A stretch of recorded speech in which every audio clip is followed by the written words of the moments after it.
Assalamualaikum warahmatullahi taala wabarakatuh dan salam sejahtera. Nama saya Muhammad Nur Amirul bin Muhammad Nur Halizi dan hari ini saya akan membentangkan dan bercakap pasal satu topik yang mana topik ini merupakan isu sensasi yang diceritakan daripada zaman dulu sampai zaman sekarang.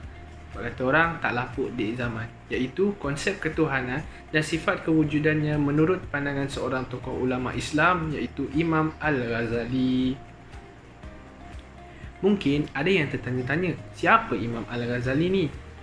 Bagi yang Muslim, mungkin korang dah familiar dah dengan nama ni sebab masa zaman-zaman kita sekolah dahulu, tak kisahlah sekolah rendah ke atau sekolah menengah, bila kita belajar dan ambil subjek pendidikan Islam, under bab tokoh Islam, kita memang akan jumpa nama-nama imam ni semua. Contoh-contoh imam yang lain seperti Imam Syafi'i, Imam Hambali, Imam Hanafi, Imam Maliki dan termasuklah Imam Al-Ghazali. Kepada yang bukan Muslim, untuk pengetahuan korang dengan erti kata yang mudah, Imam Al-Ghazali merupakan seorang tokoh Islam yang sangat terkenal. Terkenal sebab apa?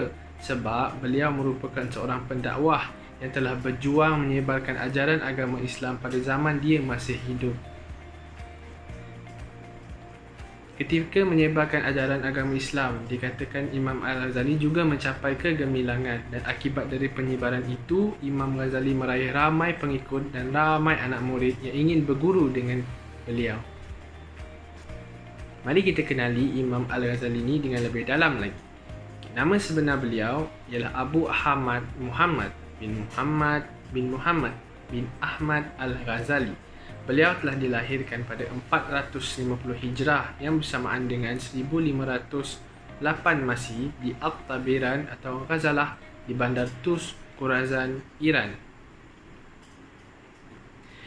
Terdapat ramai pandangan bahawa nama gelaran beliau ni Imam Al-Ghazali berasal daripada nama tempat kelahiran beliau iaitu Ghazalah. Tapi ada juga yang berpendapat bahawa nama gelaran ini diambil sepenuhnya nama moyang beliau iaitu Ahmad Al-Ghazali. Imam Al-Ghazali pernah berguru dengan seorang imam juga iaitu Imam Al-Juwaini Al-Haramain yang merupakan seorang ahli fiqah yang hebat. Gurunya ini telah mendorong beliau menguasai pelbagai aspek bidang agama Islam sehinggakan beliau mendapat gelaran Hujatul Al-Islam iaitu maksud penghujah Islam. Imam Al-Ghazali banyak menulis pelbagai buku dan hasil karya beliau ni telah dijadikan bahan rujukan oleh ramai ahli falsafah yang lain yang ingin belajar tentang ajaran agama Islam, termasuklah Imam Syafi'i. Ihya Ulum Ad-Din merupakan salah satu karya beliau yang paling agung yang mana masih diguna sehingga kini sebagai bahan rujukan yang sahih. Imam Al-Ghazali telah meninggal dunia pada usia beliau 55 tahun dan dikebumikan di Tus, Khorasan, Iran, tempat kelahiran beliau sendiri. Ini merupakan kitab Ihya Ulumuddin yang merupakan hasil karya Imam Al-Ghazali yang telah diterjemahkan termasuklah dalam bahasa Melayu dan merata-rata kita dapat jumpa kitab ni dekat kedai buku. So, dah jajalah cari Berbalik kepada topik kita pada hari ini iaitu konsep ketuhanan. Secara general, apa tu konsep ketuhanan? Tuhan merupakan satu entiti kewujudan yang maha berkuasa, maha mengetahui dan maha penyayang yang biasanya disembah oleh manusia. Tanggapan mengenai Tuhan sebenarnya adalah berbeza daripada satu agama ke agama yang lain. Disebabkan Imam Al-Ghazali merupakan seorang yang beragama Islam. Beliau menjelaskan konsep ketuhanan perlulah berasaskan kepada iman atau dalam erti kata lain, kepercayaan, belief. Dalam istilah agama Islam, iman adalah mempercayai Allah Subhanahu Wa Taala sebagai sebenar-benar Tuhan dan Rasulnya sebagai utusan dengan pengucapan lidah, kepercayaan dalam hati tanpa syak atau keraguan sekalipun. Dalam buku karya beliau iaitu Ihya Ulumuddin, beliau telah menyatakan bahawa kepercayaan dibahagikan kepada beberapa asas iaitu transendensi Tuhan, kewujudan Tuhan, kekuasaan Tuhan, kehendak Tuhan dan lain-lain lagi.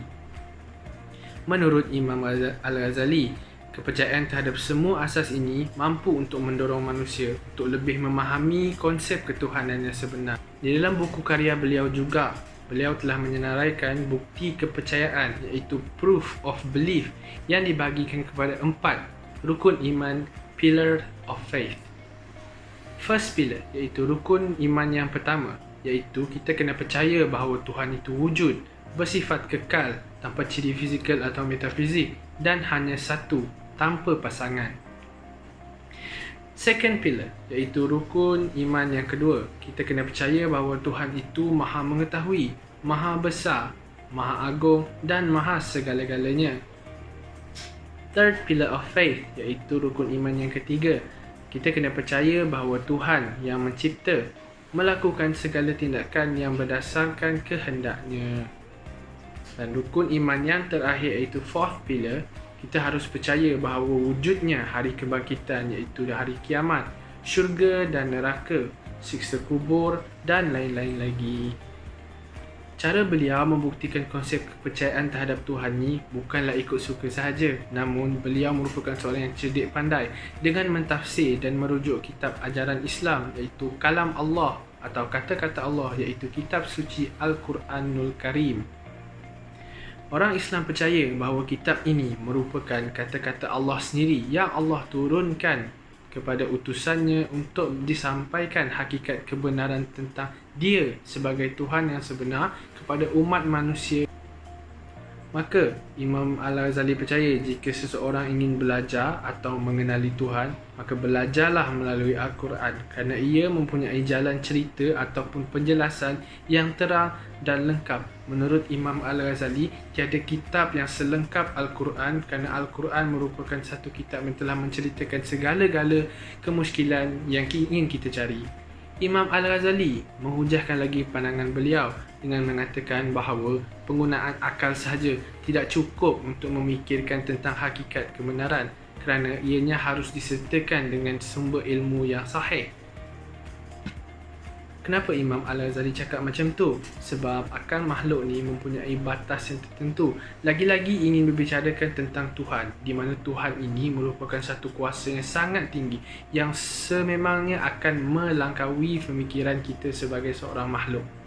Namun, Imam Al-Ghazali juga berpendapat jika seseorang itu ingin sangat berfikir secara minimum akal sekalipun, sifat semula jadi dan naluri manusia telah dikurniakan oleh Tuhan dengan intellectual capacity yang pasti boleh memahami bahawa semua ciptaan adalah milik Tuhan segala-galanya.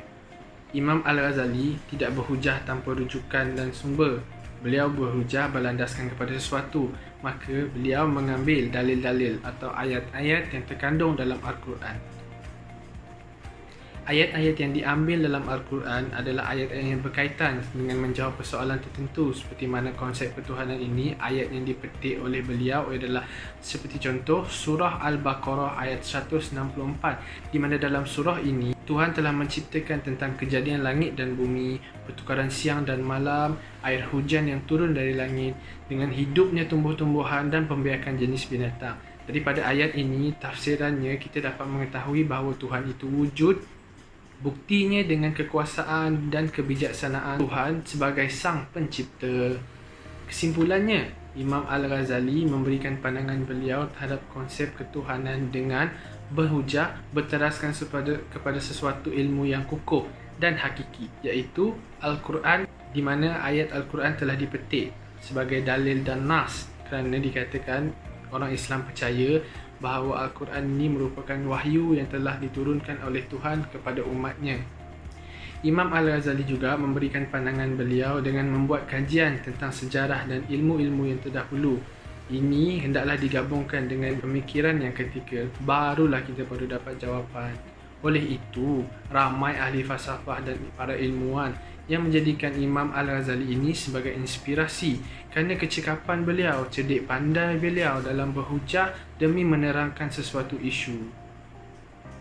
Seterusnya, saya akan bercerita sedikit mengenai ulasan artikel, di mana artikel ini telah saya gunakan sebagai sumber rujukan utama dalam menyiapkan tugasan yang telah saya bentangkan sebentar tadi. Tajuk artikel saya iaitu Al-Ghazali's Thought on the Existence of Allah Subhanahu Wa Taala in Ihya Ulum Ad-Din. Artikel ini mempunyai 3 orang penulis, iaitu Muhammad Fauzi Hamad, Muhammad Hasul Syuhari dan Muhammad Nasri Hasan Basri.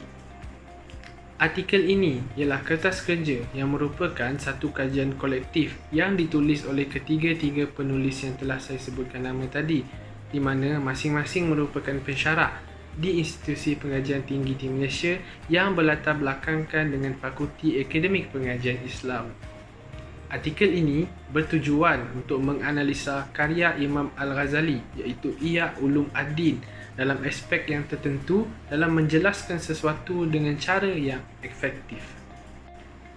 Isi yang terdapat dalam artikel ini ialah ketiga-tiga penulis ini ingin menghuraikan isi-isi yang terkandung dalam karya tulisan Imam Al-Ghazali dalam menjawab persoalan dengan isu ketuhanan atau isu kewujudan Allah Subhanahu Wa Taala itu sebagai Tuhan. Strategi penghujaan Imam Al-Ghazali begitu sistematik, di mana beliau menyampaikan syarahan ilmu kepada pendengar dengan garis panduan dan jawapan yang bernas. Artikel ini menerangkan lagi bahawa hujahan yang dilakukan oleh Imam Al-Ghazali adalah bersifat divergen. Divergen tu apa? Divergen tu adalah bersifat menyeluruh daripada semua aspek. Imam Al-Ghazali menerangkan dalam kitab beliau dengan aspek yang secara menyeluruh, namun beliau memecahkan beberapa isu ke beberapa unit-unit yang tertentu, di mana setiap unit ini mempunyai penjelasan yang teliti dan mendalam dan mudah difahami ditafsir oleh pengkaji-pengkaji.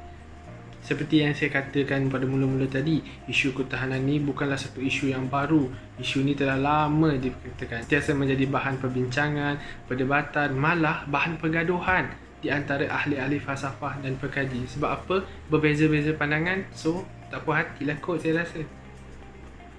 Walaupun sering mengakibatkan pertelingkahan, namun isu ketuhanan ini berjaya Imam Al-Ghazali buktikan menggunakan dalil dan nas Al-Quran, disokongkan dengan oleh hadis-hadis yang sahih. Kerana isu ini mempunyai satu titik pengakhiran yang sama, iaitu ingin mencari Tuhan. Begitulah yang ingin Imam Ghazali sampaikan, bahawa ajaran Al-Quran merupakan kitab panduan untuk mencari Tuhan berlandaskan ajaran agama Islam. Oleh itu, pada pandangan saya, yang menarik perhatian tentang artikel ini apabila ketiga-tiga penulis ini menghuraikan cara-cara Imam Al-Ghazali melakukan penghujaan, kita dapati bahawa kitab tulisan Imam Al-Ghazali ini merupakan satu jalan alternatif yang ringkas. Kenapa saya cakap ringkas? Sebab kitab ini memudahkan kita sebagai seorang yang sedang belajar untuk mencari konsep ketuhanan yang sebenar, mudah untuk kita fahami. Dengan penghujahan yang telah dilakukan oleh Imam Al-Ghazali yang dihuraikan dalam artikel ini, Imam Al-Ghazali berjaya membetulkan ramai pemikiran, terutamanya dalam ahli-ahli pengkaji agama Islam sendiri. Akan tetapi, ada juga beberapa ahli ilmuwan yang lain yang bercanggah pandangannya dengan Imam Al-Ghazali. Namun, majoriti yang menyokong Imam Al-Ghazali ini kerana terbukti dalam kitab yang beliau karyakan. Kerana Imam Al-Ghazali bukan sahaja mengkaryakan satu kitab sahaja, beliau telah menulis pelbagai kitab. Meskipun beliau bukan perawi hadis seperti Imam Al-Bukhari, namun beliau mempunyai banyak ilmu dalam pelbagai cabang yang boleh membuatkan beliau dan mendorong beliau untuk menghasilkan buku dalam pelbagai aspek ilmu, seperti kitab Ihya Ulum Ad-Din ini. Ibn Taymiyah, seorang ahli falsafah Islam yang berasal daripada Turki, telah menyokong dan bersependapat bahawa kitab yang ditulis oleh Imam Al-Ghazali ini mempunyai kualiti penulisan yang sangat tinggi dan bermutu. Maka, pandangan saya terhadap artikel ini, saya menyokong artikel ini dengan penuh sokongan kerana saya telah memperolehi banyak maklumat, terutamanya tentang perbicaraan dalam ilmu, di mana bergurukan dengan seorang ahli falsafah yang berkaliber. Bagi pandangan saya, penulisan artikel ini mampu untuk memberikan impak dari aspek akidah. Kenapa saya cakap macam tu? Sebab artikel ini menceritakan tentang konsep ketuhanan, di mana konsep ketuhanan ini berkaitan dengan akidah manusia. Jadi jika diterangkan dengan cara yang betul, ianya mampu untuk membetulkan akidah bukan saja dalam kalangan manusia, namun dalam kalangan ajaran agama itu sendiri. Berdasarkan kandungan kitab Ihya Ulum Ad-Din, Imam Al-Ghazali berjaya menghidupkan kembali fahaman ajaran Islam yang sebenar. Saya ingin merumuskan pembincangan saya pada hari ini Kesimpulannya, artikel ini adalah kertas kajian yang sangat baik kerana ianya telah memberikan output yang jelas tentang perkara yang ingin disampaikan. Persoalan mengenai kewujudan Allah Subhanahu Wa Taala menurut pandangan Imam Al-Ghazali telah pun terjawab di dalam artikel ini satu persatu dengan strategi penghujaan berdasarkan dalil-dalil dan nas yang diambil daripada Al-Quran. Sebagai individu yang membaca artikel ini, amalkanlah sifat regionalisme dan neutralisme dalam pemikiran semasa mengkaji. Sebagai seorang pelajar pula, saya berharap artikel ini mampu untuk dijadikan garis panduan pelajar-pelajar yang lain sebagai satu tahap ilmiah yang bermutu. Itu sajalah daripada saya. Sekian, terima kasih. Assalamualaikum warahmatullahi taala wabarakatuh.